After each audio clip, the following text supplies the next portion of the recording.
வணக்கம் நண்பர்களே. இன்றைக்கி வெள்ளிக்கிழமை வழக்கமான ஃபாஸ்டிங் டே நம்மளுக்கு. இன்றைக்கி வந்து ஜூஸ் மட்டும் தான் குடிக்க போகிறோம். போன வாரம் வெள்ளிக்கிழமை வந்து கேரளாவில் இருந்தோம். அன்றைக்கி வந்து ஃபாஸ்டிங் இருக்க முடியல. ஏன் இருக்க முடியலங்கிறதுக்கான காரணத்தையும் உங்களுக்கு சொல்லியிருந்தேன்.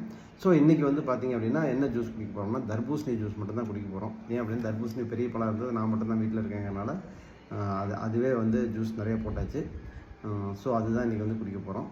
அப்புறம் வந்து நிறைய பேர் வந்து டயட் சார்ட் கொடுங்க அப்படிங்கிறீங்க. கண்டிப்பாக வந்து டயட் சார்ட்டுங்கிறது நாங்கள் வந்து ப்ரிப்பேர் பண்ணுறதில்ல.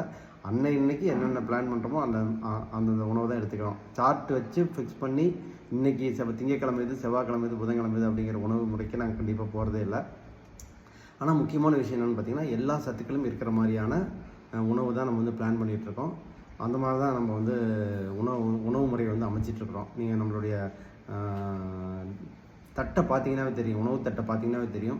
அதில் வந்து ஒரு காய்கறி இருக்கும், ஒரு பழம் இருக்கும், ஒரு பச்சை காய்கறி ஏதோ ஒன்று இருக்கும், அந்த வெள்ளரிக்காய், ஸ்டார் ஃப்ரூட் இந்த மாதிரி ஏதோ ஒன்று இருக்கும், ப்ளஸ் ஒரு சுண்டல் வகை ஒன்று இருக்கும், ப்ளஸ் ஒரு முட்டை, ப்ரோட்டீனுக்காக முட்டை, ப்ளஸ் அந்த சுண்டலும் ப்ரோட்டீன் தான், ப்ளஸ் கார்போஹைட்ரேட் கண்டிப்பாக கொஞ்சோண்டு இருக்கும். அதாவது என்னென்னா லோ கார்ப் டயட் தான் நம்ம வந்து ஃபாலோ பண்ணிகிட்ருக்கோம். இப்போ நீங்கள் வந்து என்ன காரணத்துக்காக வந்து இந்த ஃபுட்டை வந்து பிளான் பண்ணுறீங்க அப்படிங்கிறத நீங்கள் முடிவு பண்ணிக்கிங்க. வெயிட் லாஸ் பண்ணணும் அப்படின்னா அதுக்கு தகுந்த மாதிரி ஃபுட் எடுத்துக்கணும்.